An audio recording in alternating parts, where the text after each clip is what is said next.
कभी इतनी बैरिकेडिंग नहीं होती होगी। जब मैं आज आ रहा था तो जानबूझ करके पुलिस ने मुझे रोका। तीसरी बड़ी पार्टी के नेता को इस तरीके से रोका गया, उससे स्पष्ट हो गया कि भाजपा की सरकार दमन, जुल्म और तानाशाही से सरकार चला रही है।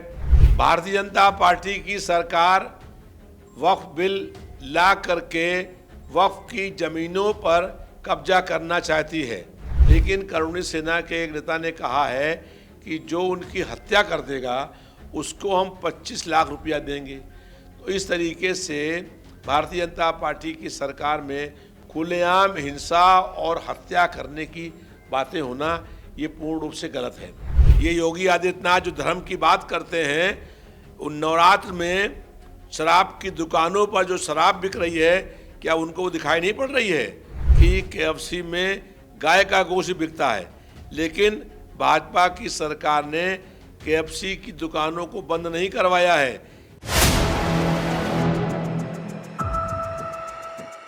4 PM न्यूज नेटवर्क में आप सभी का स्वागत है। मैं हूं क्षितिज कांत। उत्तर प्रदेश की राजधानी लखनऊ में आज सुबह जो हलचल मची है वो पूरे उत्तर प्रदेश में चर्चा का विषय बन जाती है। ईद का त्योहार जिस समय मनाया जा रहा था, ईद की नमाज के बाद ईदगाह जब अखिलेश यादव सपा सुप्रीमो जब जा रहे थे तो उनको पुलिस प्रशासन ने बलपूर्वक रोक लिया। इसको लेकर के समर्थकों में काफ़ी नाराजगी थी और इन सभी चर्चाओं को लेकर हमसे बात करने के लिए इस समय राजधानी लखनऊ के मध्य विधानसभा विधायक रविदास मल्होत्रा जी हम बात करेंगे। विधायक जी, बलपूर्वक रोका गया सपा सुप्रीमो को, आज समर्थकों में काफ़ी नाराजगी थी, आप तक भी तमाम बातें आई होंगी, क्या कहेंगे जो घटनाएं हुई है?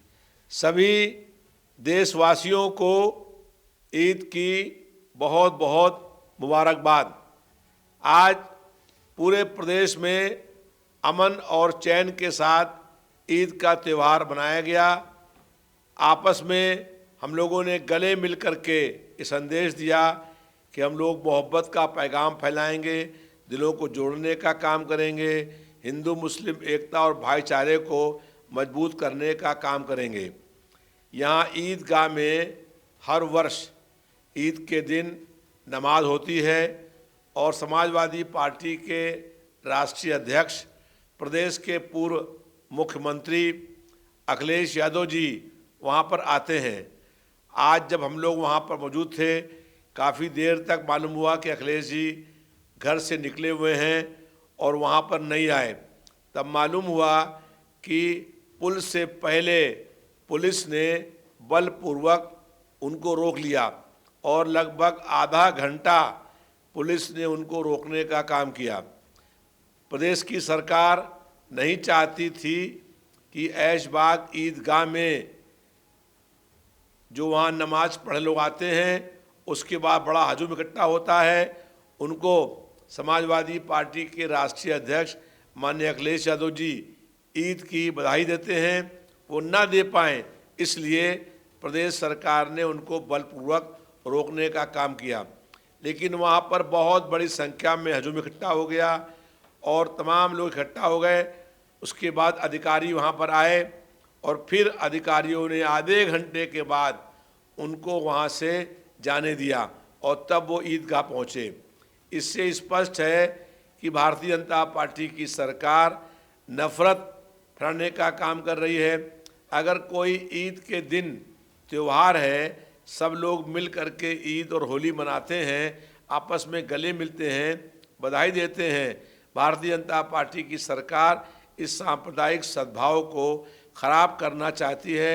इसलिए आज सपा के राष्ट्रीय अध्यक्ष, पूर्व मुख्यमंत्री और लोकसभा में दल के नेता, तीसरी बड़ी पार्टी के नेता को इस तरीके से रोका गया, उससे स्पष्ट हो गया कि भाजपा की सरकार दमन, जुल्म और तानाशाही से सरकार चला रही है और जानबूझ कर के जो है सपा के लोगों को रोकने का काम हो रहा है। लेकिन हम भारतीय जनता पार्टी की सरकार से डरने वाले नहीं हैं। हम हर जुल्म, अन्याय और तानाशाही का मुकाबला करने के लिए तैयार हैं। विधायक जी, एक सवाल और है। कुछ ही समय से लगातार आप देख रहे हैं वक्फ बिल को लेकर के एक बड़ा बवाल सा मचा हुआ है पूरे देश भर में। अभी हाल ही में आप खुद टीले वाली मस्जिद पर थे, वहां पर भी आपने आवाज़ उठाई। ईद तो त्योहार ख़त्म हो जाएगा, क्या इसके बाद क्या स्ट्रैटेजी रहे? क्योंकि भारतीय जनता पार्टी तो अपने जो उनका जो बयान है उस पर अभी तक अडिग है।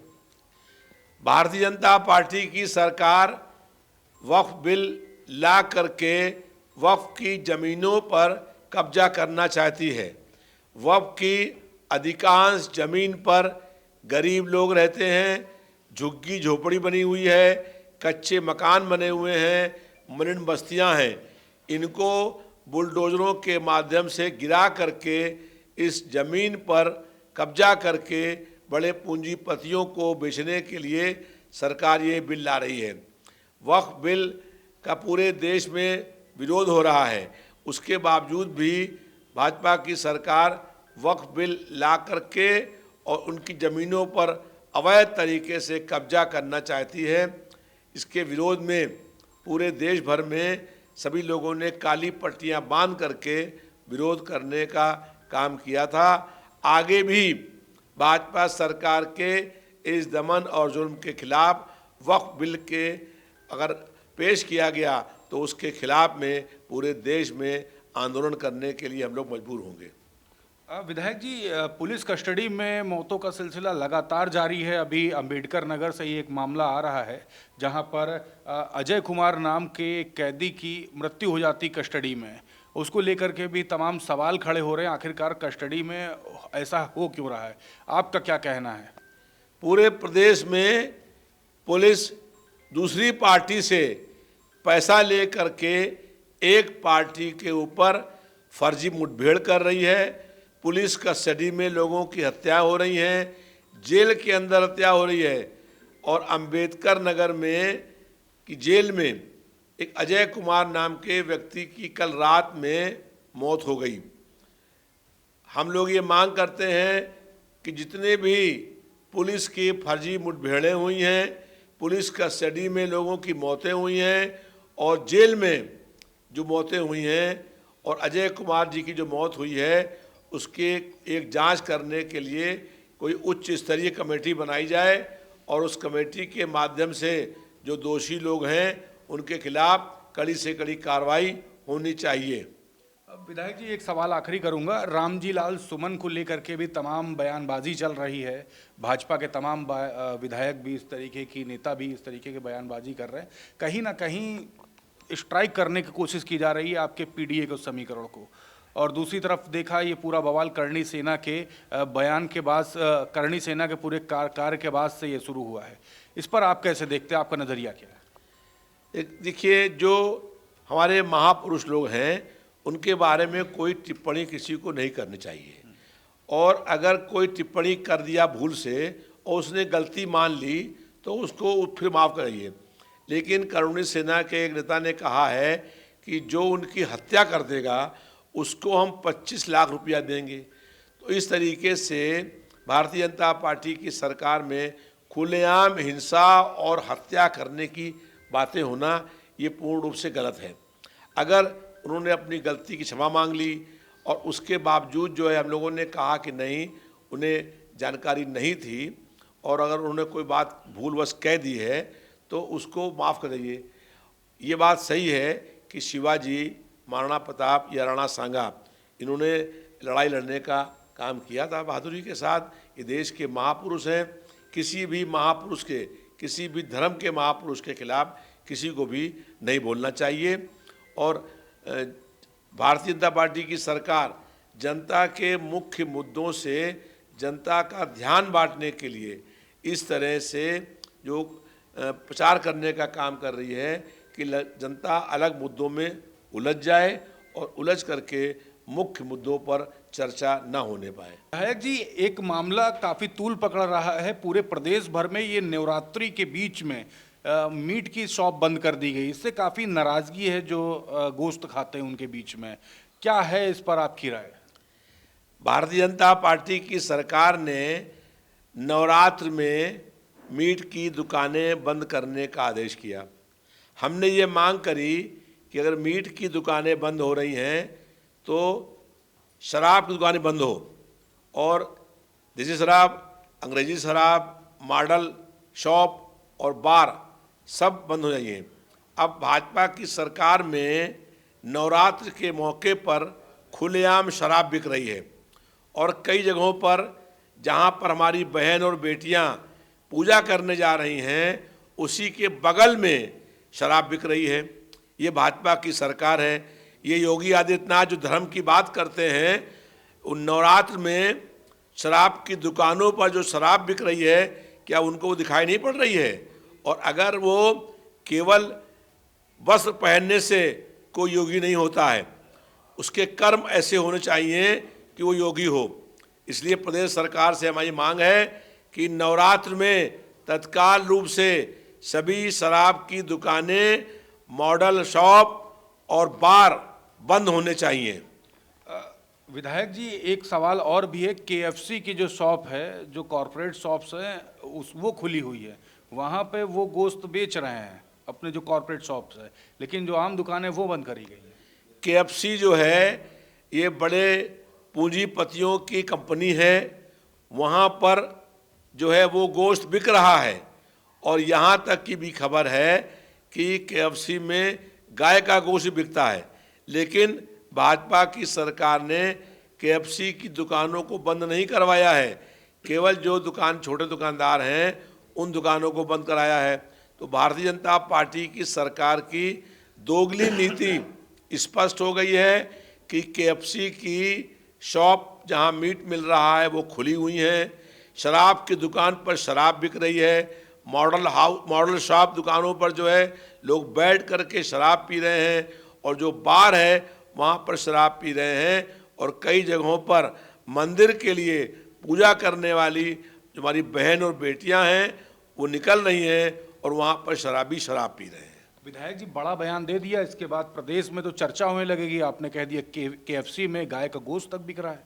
जी, केएफसी दुकान जो बड़े पूंजीपतियों की दुकानें हैं, ये जब सरकार ने कहा कि नवरात्रि में गोश्त नहीं बिकेगा तो केएफसी में फिर कैसे गोश्त बिक रहा है?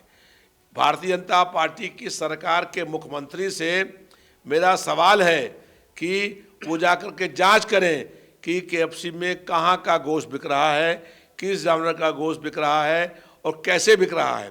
जब प्रदेश के मुख्यमंत्री जो हैं छोटे दुकानदारों की दुकानें बंद करा रहे हैं और जो बड़े पूंजीपतियों की दुकान है, मीट शॉप है, केएफसी है, उसे खुल रही हैं वो, और वो देर रात तक खुली आ रही हैं। वहाँ पर जो है बाहर, दुकान के बाहर भी लोग खड़े होकर के गोश्त खा रहे हैं, लेकिन भारतीय जनता पार्टी, पुलिस प्रशासन उनका सपोर्ट करने का काम कर रही है। लेकिन विधायक जी, वहाँ पे तो फ्राई करके बेचा जाता है, खुला गोश्त तो नहीं बेचते वहाँ पर, जैसे कसाईयों की दुकान पे होता है। नहीं, वहाँ पर फ्राई करके बेचते हैं, लेकिन गोश्त तो बिकता है। तो जब सरकार ने ये कहा कि नवरात्रि में गोश्त नहीं बिकेगा, तो केएफसी की शॉप में फिर गोश्त क्यों बिक रहा है? और अगर वहाँ पर जो है गोश्त के साथ साथ दुकानें खुली बगल में, वहाँ शराब बिक रही है, तो मॉडल शॉप खुले हुए हैं, खुलेआम वहाँ बैठ कर के लोग शराब पी रहे हैं, और जहाँ पर बार बने हुए हैं वहाँ पर जा कर के बार में लोग शराब पी रहे हैं।